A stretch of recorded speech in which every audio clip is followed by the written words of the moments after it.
ಕೋಗಿಲು ಲೇಔಟ್ನಲ್ಲಿ ಮನೆಗಳ ತೆರವು ಪ್ರಕರಣ ವಿವಾದಿತ ಸ್ಥಳಕ್ಕೆ ಬಿಜೆಪಿ ನಿಯೋಗ ಭೇಟಿ ಕೊಟ್ಟಿದೆ. ಮನೆ ನಿರ್ಮಾಣ ಸ್ಥಳಕ್ಕೆ ಆರ್ ಅಶೋಕ್ ಭೇಟಿಯನ್ನ ಕೊಟ್ಟಿರೋದು ವಿಪಕ್ಷ ನಾಯಕನಿಂದ ವಿವಾದಿತ ಸ್ಥಳ ಪರಿಶೀಲನೆ ಮಾಡಲಾಗ್ತಾ ಇದೆ. ಮನೆ ಕಳೆದುಕೊಂಡವರ ಅಹವಾಲುವನ್ನ ಕೇಳ್ತಾ ಇದ್ದಾರೆ ಖುದ್ದಾಗಿ ಅಶೋಕ್ ಅವರು. ನಿವಾಸಿಗಳ ಬಗ್ಗೆ ಮಾಹಿತಿಯನ್ನು ಕಲೆ ಹಾಕ್ತಾ ಇದ್ದಾರೆ ಪ್ರತಿಪಕ್ಷ ನಾಯಕ. ಪ್ರತಿಪಕ್ಷ ನಾಯಕರಿಗೆ ಡಿಸಿಎಂ ಅಶ್ವಥ್ ನಾರಾಯಣ್ ಕೂಡ ಸಾಥ್ ನೀಡಿದ್ದಾರೆ. ನೋಡಿ, ಮನೆ ಕಳೆದುಕೊಂಡವರ ಅಹವಾಲನ್ನ ಕೇಳ್ತಾ ಇದ್ದಾರೆ ಅಶೋಕ್ ಅವರು ಖುದ್ದಾಗಿ. ಏನ್ ಸಮಸ್ಯೆ ಆಗಿದ್ದು, ಏನಾಗಿತ್ತು, ಮೊದಲು ಈ ಪ್ರದೇಶದಲ್ಲಿ ಏನಿತ್ತು, ನೀವ್ಯಾಕೆ ಇಲ್ಲಿ ಬಂದಿದ್ರಿ, ಏನು ಎದ್ದ ಪ್ರತಿ ಒಂದರ ಬಗ್ಗೆ, ಮೂಲತಃ ನೀವು ಎಲ್ಲಿಯವರು, ಇದೆಲ್ಲದರ ಬಗ್ಗೆಯೂ ಕೂಡ ಮಾಹಿತಿಯನ್ನ ಕೇಳ್ತಾ ಇದ್ದಾರೆ. ಯಾಕಂದ್ರೆ ಕಾಂಗ್ರೆಸ್ನವ್ರಿಗೆ ಏನ್ ಹೇಳ್ತಾ ಇದ್ರು, ಇಲ್ಲಿಯ ವೋಟರ್ ID, ಇಲ್ಲಿಯ ರೇಷನ್ ಕಾರ್ಡು, ಮೂಲತಃ ಇಲ್ಲಿಯವ್ರಿಗೆ ಮಾತ್ರ ನಾವು ಜಾಗವನ್ನ ಮನೆಯ ವ್ಯವಸ್ಥೆಯನ್ನ ಮಾಡ್ತಾ ಇದ್ದೀವಿ, ಬೇರೆಯವ್ರಿಗೆ ಮಾಡಿಕೊಡ್ತಾ ಇಲ್ಲ ಅನ್ನೋದನ್ನ ಹೇಳ್ತಾ ಇದ್ರು. ಆದರೆ ಇಲ್ಲೊಂದಷ್ಟು ಅಸಮಾಧಾನಗಳಿದೆ. ಯಾಕೆ ಕೊಡ್ಬೇಕು ಇವ್ರಿಗೆ ಮನೆ ವ್ಯವಸ್ಥೆ ಯಾಕೆ ಮಾಡಬೇಕು? ನೀವು ಎಲ್ಲೆಲ್ಲಿ ಒತ್ತುವರಿ ತೆರವು ಮಾಡಿದ್ರು ಅಲ್ಲೆಲ್ಲ ಹಿಂಗೆ ಮನೆ ಕಟ್ಕೊಂಡು ಬಂದಿದ್ದೀರಾ ನೀವು ಅನ್ನೋದು ಇವ್ರಗಳ ಪ್ರಶ್ನೆ. ಸೊ ಆ ಕಾರಣಕ್ಕಾಗಿ ಖುದ್ದಾಗಿ ಸ್ಥಳ ವೀಕ್ಷಣೆಗೆ ಅಂತ ಬಿಜೆಪಿ ನಾಯಕರುಗಳು ತೆರಳಿದ್ದಾರೆ. ನೀವು ಗಮನಿಸ್ತಾ ಇದ್ದೀರಾ ಸ್ಕ್ರೀನ್ ಮೇಲೆ. ಆರ್ ಅಶೋಕ್ ಅವರು, ಮಾಜಿ ಡಿಸಿಎಂ ಅಶ್ವಥ್ ನಾರಾಯಣ್ ಅವರು ಎಲ್ಲರೂ ಕೂಡ ಭಾಗಿಯಾಗಿರೋದು. ಖುದ್ದಾಗಿ ಸ್ಥಳವನ್ನು ವೀಕ್ಷಿಸ್ತಾ ಇದ್ದಾರೆ. ಏನು ನಡೀತಾ ಇದೆ, ಸದ್ಯದ ಪರಿಸ್ಥಿತಿಗೇನು, ಅಲ್ಲಿರೋರು ಏನು ಹೇಳ್ತಾ ಇದ್ದಾರೆ, ಯಾವಾಗಿಂದ ಇಲ್ಲಿ ಇದ್ರು, ಯಾರು ಇಲ್ಲಿರೋದಕ್ಕೆ ಅವಕಾಶ ಮಾಡಿಕೊಟ್ಟಿದ್ರು, ಈಗ ತೆರವು ಮಾಡಿದಾರಲ್ಲ, ಈಗೇನು ವ್ಯವಸ್ಥೆ ಮಾಡ್ಕೊಂಡಿದ್ದಾರೆ, ಏನು ಎತ್ತ ಪ್ರತಿ ಒಂದರ ಬಗ್ಗೆಯೂ ಕೂಡ ಡೀಟೇಲ್ಸನ್ನು ಪಡ್ಕೊಳ್ತಾ ಇದ್ದಾರೆ. ಈ ಎಲ್ಲ ಸಂಪೂರ್ಣ ಡೀಟೇಲ್ಸನ್ನು ಕೇಂದ್ರಕ್ಕೆ ರವಾನಿಸ್ತಾರೆ. ಅಂದರೆ ಬಿಜೆಪಿ ಹೈಕಮಾಂಡ್ ನಾಯಕರಿಗೆ ತಲುಪಿಸ್ತಾರೆ. ಹಿಂಗಿದೆ ಸಿಚುವೇಶನ್, ಈ ಥರದೊಂದು ವ್ಯವಸ್ಥೆ ಅಲ್ಲಿ ಇದೆ ಅಂತ. ಯಾಕಂದರೆ ಈ ವಿಚಾರ ಕೇವಲ ನಮ್ಮ ರಾಜ್ಯಕ್ಕೆ ಸೀಮಿತವಾಗಿಲ್ಲ, ಇದು ಪಕ್ಕದ ರಾಜ್ಯಕ್ಕೆ ಹೋಗಿ ಪಕ್ಕದ ದೇಶಕ್ಕೂ ಹೋಗ್ಬಿಟ್ಟಿದೆ. ಸೊ ಆ ಕಾರಣಕ್ಕಾಗಿ ಇದರಲ್ಲೂ ರಾಜಕೀಯ ಆಗ್ತಾ ಇದೆ, ರಾಜಕೀಯ ಲೆಕ್ಕಾಚಾರ ಇಟ್ಕೊಳ್ಳಲಾಗಿದೆ, ಎಲ್ಲ ಕೇರಳ ಎಲೆಕ್ಷನ್ ವಿಚಾರ ಅಂತ ಹೇಳ್ತಾ ಇದ್ದಾರೆ. ಸೊ ಆ ಕಾರಣಕ್ಕಾಗಿ ಖುದ್ದಾಗಿ ಅಶೋಕ್ ಅವರು ಒಬ್ರೊಬ್ರನ್ನ ಮಾತನಾಡಿಸೋ ಕೆಲಸ ಮಾಡ್ತಾ ಇದ್ದಾರೆ. ಈ ಸಂದರ್ಭದಲ್ಲಿ ಕೆಲವರು ಕಣ್ಣೀರು ಹಾಕಿದ್ದಾರೆ, ಅಳಲು ತೋಡ್ಕೊಂಡಿದ್ದಾರೆ, ಬೇಸರ ವ್ಯಕ್ತಪಡಿಸಿದ್ದಾರೆ.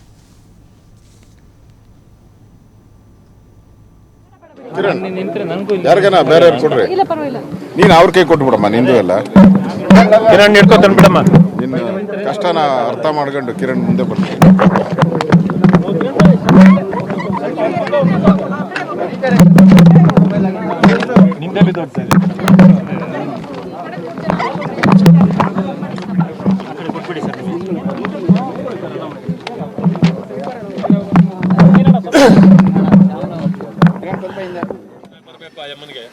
ತಿಪ್ಟೂರು ಅಂದ್ರೆ ಕನ್ನಡ ಬರ್ತದಲ್ಲಮ್ಮ ಅಲ್ಲಿ. ಇಷ್ಟು ಮಾತಾಡೋದು ಸರ್, ಇಲ್ಲಿ ಕರ್ಕೊಂಬಂದು ಬಿಟ್ಟವ್ರ ನಿಮ್ಮನ್ನ. ಅಲ್ಲಮ್ಮ, ಇಲ್ಲಿ ಯಾರು ನಿಮ್ದ ಸೈಟ್ ಇದು? ನಿಮ್ದ ಸೈಟು ಎಷ್ಟು ದುಡ್ಡು ಕೊಡ್ತಾವ್ರಿ?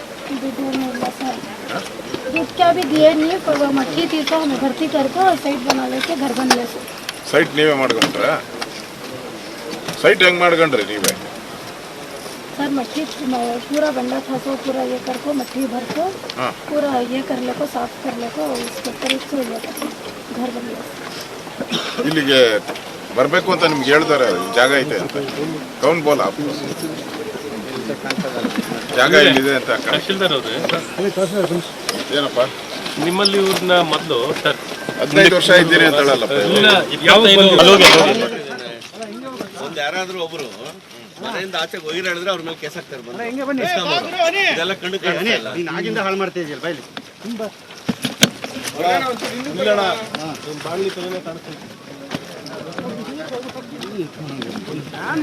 ಕಾಂಗ್ರೆಸ್ ಸರ್ಕಾರ, ಸಿದ್ದರಾಮಯ್ಯ ನೇತೃತ್ವದ ಈ ಟೋಪಿ ಸರ್ಕಾರ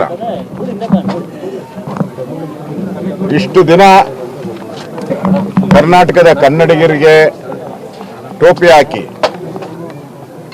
ಇವತ್ತು ಕರ್ನಾಟಕದಲ್ಲಿ ಮಿನಿ ಬಾಂಗ್ಲಾದೇಶಗಳನ್ನು ನಿರ್ಮಾಣ ಮಾಡ್ತಾ ಇದ್ದಾರೆ. ಈ ಸರ್ಕಾರ ಬಂದ ಮೇಲೆ ಕರ್ನಾಟಕ ಮಿನಿ ಬಾಂಗ್ಲಾದೇಶಗಳ ಹಬ್ ಆಗ್ತಾ ಇದೆ. ನಾವು ಸರ್ವೆ ಮಾಡಿದ್ದೀರಿ. ನಾನು ಇಲ್ಲಿ ಬರೋಕ್ಕೆ ಮುಂಚೆ ನಮ್ಮ ನಾಯಕರುಗಳೆಲ್ಲ ಇಲ್ಲೆಲ್ಲ ಇದ್ದಾರೆ, ತಮೇಶ್ ಗೌಡ ಎಲ್ಲ ಸರ್ವೆ ಮಾಡಿದ್ರಿ ಕಳೆದ 6-7 ದಿನದಿಂದ. ಎಲ್ಲರೂ ಕೂಡ ಇವಾಗ ನಾನು ಮಾತಾಡಿಸ್ದೆ, ಮಾಧ್ಯಮದಿಂದನೂ ಮಾತಾಡಿಸ್ದೆ, ಕೆಲವರೆಲ್ಲ ಆಂಧ್ರ, ಅದೇ ಅವರು ಪೆನಗೊಂಡ. ಅವಳು ಹೇಳ್ತಾಳೆ 25 ವರ್ಷದಿಂದ ಇಲ್ಲೇ ಇದ್ದೆ ಅಂತ. ನೀನು ವಯಸ್ಸು ಎಷ್ಟಮ್ಮ ಅಂದ್ರೆ 28 ವರ್ಷ ಅಂತ. 2 ವರ್ಷಕ್ಕೆ ಹೆಂಗ್ ನಡ್ಕೊಂಡ್ ಬಂದ್ಬಿಟ್ಲಿ ಇಲ್ಲಿಗೆ? ಸಾಧ್ಯನಾ? ಇನ್ ಕೆಲವರು ಕೇರಳ ಅಂತ ಹೇಳ್ತಾರೆ, ಅವರನ್ನು ಕೂಡ ಇಲ್ಲಿ ಏನ್ ಕೆಲಸ ಮಾಡ್ತಾ ಇದೀಯ ಅಂದ್ರೆ ಟ್ರ್ಯಾಕ್ಟರ್ ಓಡಿಸ್ತಾ ಇದ್ದೀನಿ ಅಂತಾರೆ. ಏನಪ್ಪಾ ಇದು? ಏನಾನ ಒಳ ಉಳೋ ಜಾಗ ಆಯ್ತಾ ಇಲ್ಲೆಲ್ಲನ? ಒಳ ಉಳೋ ಜಾಗ ಆಯ್ತಾ ಇಲ್ಲ ನನ್ನ ಅಂದ್ರೆ ಅಪ್ಪಟ ಸುಳ್ಳು. ನಾನು ಬರ್ತಾ ಇದ್ದೀನಿ, ನಾನು ಮತ್ತು ಚಲವಾದಿ ಮತ್ತು ನಮ್ಮ ಅಶ್ವಥ್ ನಾರಾಯಣ ನಾವು ಬರ್ತಾ ಇದ್ದೀರಿ ಅಂತ ಗೊತ್ತಾದ ತಕ್ಷಣನೇ ನೆನ್ನೆ ಇಲ್ಲಿ ಬಂದು ಮುಖಂಡರುಗಳೆಲ್ಲ ಈ ರೇಷನ್ ಕಾರ್ಡ್ ಮಾಡ್ಕೊಡ್ತಾರಲ್ಲ, ಈ ಗುಡ್ಸ್ಲಾಕ್ನಲ್ಲ ವಾಸಿಂ ಅವರೆಲ್ಲ ಬಂದು ಯಾರು ಇಲ್ಲಿ ಮನೆ ಇದ್ರು ಅವ್ರನ್ನೆಲ್ಲ ಆಚೆ ಕಡೆ ತಗೊಂಡೋಗಿ ಇಟ್ಟಿದ್ದಾರೆ. ಮತ್ತೆ ಸುತ್ತಮುತ್ತ ಇರೋಂಥ ಟ್ಯಾನಿ ರೋಡು, ಇಲ್ಲಿ ಟಿಪ್ಪು ನಗರ, ಈ ಕಡೆ ಬೇರೆ ಬೇರೆ ಏರಿಯಾಗಳಿಂದ ಯಾರಿಗೆ ಸ್ವಲ್ಪ ಕನ್ನಡ ಬರುತ್ತೋ ಅವ್ರನ್ನೆಲ್ಲ ಕರ್ಕೊಂಡು ಅವ್ರ ಆಧಾರ್ ಕಾರ್ಡು, ಅವ್ರ ರೇಷನ್ ಕಾರ್ಡ್ ತಂದು ಇಲ್ಲಿ ನಿಲ್ಸಿದ್ದಾರೆ.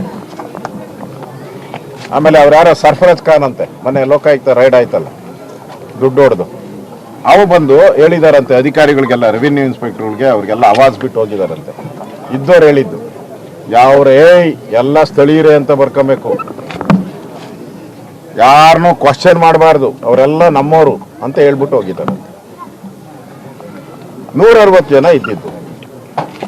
ಮಾಧ್ಯಮದ ವರದಿನೂ ಇದೆ, ನನ್ನ ಹತ್ರ ತಹಸೀಲ್ದಾರ್ ವರದಿನೂ ಇದೆ, ಎಲ್ಲ 160 ಜನ ಇದ್ದಿದ್ದು. ಈಗ ಅಧಿಕಾರಿನ ಕೇಳಿದೆ ಎಷ್ಟಪ್ಪ ಅಂತ, ನಮ್ಮ ಜೆಸಿನ ಕೇಳಿದೆ, ಜೆಸಿ ಹೇಳ್ತಾರೆ 280 ಔಟ್ ಇದೆ ಅಣ್ಣ ಅಂತ. ಇನ್ನೆಷ್ಟು ಕೋತೈತೆ ಅಂತ ಹೇಳಿದೆ, ಹೋಗ್ಬೋದಣ್ಣ 400 ಅವ್ರದ್ದು. ಅಂದ್ರೆ ಈ ಸಂತೆಯಲ್ಲಿ 160 ಸಂತೆಯಲ್ಲಿ 400 ಜನಕ್ಕೆ ಅಕಾಮಿಡೇಟ್ ಮಾಡುವಂತ ಕುತಂತ್ರವನ್ನ ಸಿದ್ದರಾಮಯ್ಯನವರು, ಜಮೀರ್ ಅಹಮದ್ ಅವರು ಮಾಡ್ತಾ ಇದ್ದಾರೆ. ನಾವು ನಮ್ಮ ಮುಖ್ಯ ಪ್ರಶ್ನೆ ಇಲ್ಲಿ ಇವರ ಸಿಟಿಸನ್ಶಿಪ್, ಇವರ ಸಿಟಿಸನ್ ಯಾರು, ಇವರು ಎಲ್ಲಿಂದ ಬಂದರು, ಯಾವಾಗ ಬಂದರು? ನನ್ನ ಹತ್ರ ದಾಖಲೆ ಇದೆ ನೋಡಿ. ಇದು 1 ವರ್ಷದ ಹಿಂದೆ ತೆಗೆದಿರುವಂತ ಗೂಗಲ್ ಮ್ಯಾಪ್. ಗೂಗಲ್ ಸುಳ್ಳು ಹೇಳ್ತದೆ.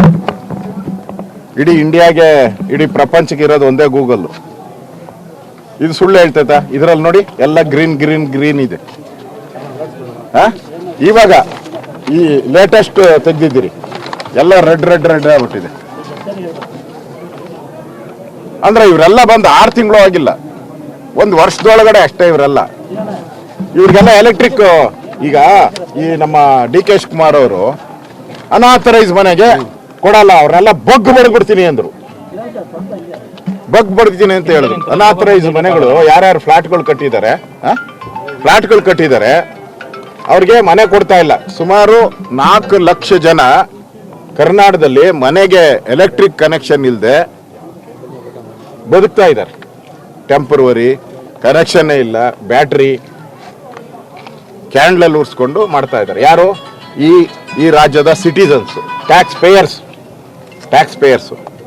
ಅವ್ರು ಕರೆಂಟ್ ಕೊಡಕ್ಕೆ ನಿಮ್ಗೆ ಯೋಗ್ಯತೆ ಇಲ್ಲ. ಇಲ್ಲಿ ಹಂಗೆ ಕರೆಂಟ್ಗಳು ಅಂದ್ಬಿಡ್ತು. ಅದು ಏನ್ ಲೈನು? ಪ್ಲಾಸ್ಟಿಕ್ ಲೈನ್ ಎಳೆದ್ಬಿಟ್ಟಿದ್ದಾರೆ ನೋಡಿ, ಎಲ್ಲ ಪ್ಲಾಸ್ಟಿಕ್ ಲೈನ್ ಎಳೆದಿರ್ತಾರೆ. Cable costly.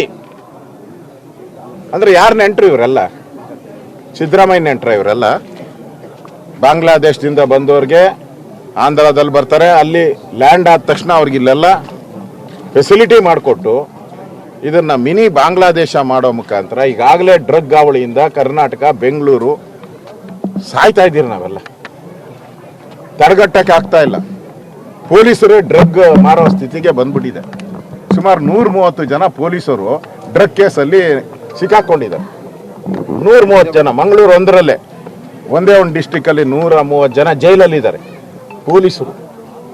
ಆ ಪರಿಸ್ಥಿತಿ ಇಲ್ಲಿ ನಾವು ಹುಡ್ತಾ, ಅದೇನೋ ಬೆಂಗಳೂರು ಅಂತೀರಿ, ಎಲ್ಲಿ ಹುಡ್ತೈತೆ? ದಿನ ಹುಟ್ಟೋದು ಬಾಂಗ್ಲಾ, ದಿನ ಒಂದೊಂದು ಕಾಲೋನಿಯಲ್ಲಿ ಬಾಂಗ್ಲಾಗಳು ಹುಡ್ತಾ ಇದ್ದಾರೆ. ಅವ್ರಿಗೆಲ್ಲ ಜಾಬಲ್ಲಿ ಇದೆ. ನಾನು ಹೇಳೋದು, ಅವರೆಲ್ಲ ಏನ್ ಕೆಲಸ ಮಾಡ್ತಾರೆ ಇವರೆಲ್ಲ? ಯಾರು ಅನ್ನ ಕೊಡ್ತಾ ಇದ್ದಾರೆ ನೋಡಿ. ಅವಾಗೆ ಬಂದು ಯಾವನ ಅನ್ನ ರೆಡಿ ಮಾಡ್ತಾ ಇದ್ದಾನೆ, ದೊಡ್ಡ ದೊಡ್ಡ ಪಾತ್ರೆ ತಂದ್ಬಿಟ್ಟು ಕೂತ್ಕೊಂಡು ಅವ್ರಿಗೆಲ್ಲ ಊಟ ರೆಡಿ ಮಾಡ್ತಾ ಇದ್ದಾರೆ. ಯಾರವನು? ಇವ್ರಿಗೆ ಏನ್ ಕೆಲಸ ಮಾಡ್ತಾ ಇದ್ದಾರೆ ಇಲ್ಲಿ?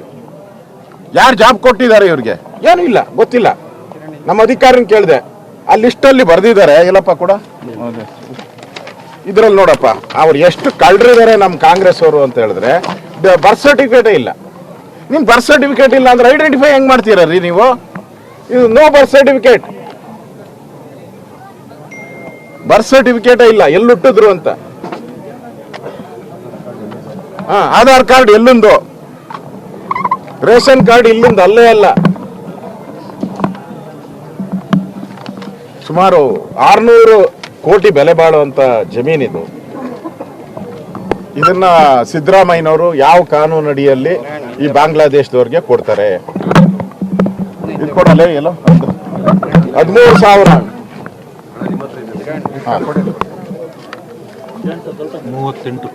38 ಲಕ್ಷ ಅಲ್ಲ 38 ಲಕ್ಷ ಎಲ್ಲ ನಮ್ಮ ಏನೆಲ್ಲ ಎಲ್ಲ ಇದು ಇವ್ರು ಕೊಟ್ಟಿದ್ದಲ್ಲ. ಮನೆಗೆ ಹೋಗು. ನಮ್ಮ ಫ್ಲಡ್ ಆದಾಗ ಕರ್ನಾಟಕದಲ್ಲಿ ಮೊನ್ನೆ 6 ತಿಂಗಳಿಂದ ಫ್ಲಡ್ ಆಯ್ತು. ಫ್ಲಡ್ ಆಗಿ ಮನೆಗಳು ಬಿದ್ದೋಗಿ 13,000 ಮನೆಗಳು ಬಿದ್ದೋಗಿದೆ. ಫ್ಲಡ್ ಆದಾಗ 13,000 ಮನೆ ಬಿದ್ದೋಗಿದೆ. ಅವ್ರಿಗಿನ್ನ ಸೂರಿಲ್ಲ. ಯಾರೋ ನಮ್ಮ ಕರ್ನಾಟಕದವರು, ನಮ್ಮ ರೈತರ ಮಕ್ಕಳು ಅವರೆಲ್ಲರೂ, ಅವ್ರಿಗೆ ಸೂರಿಲ್ಲ.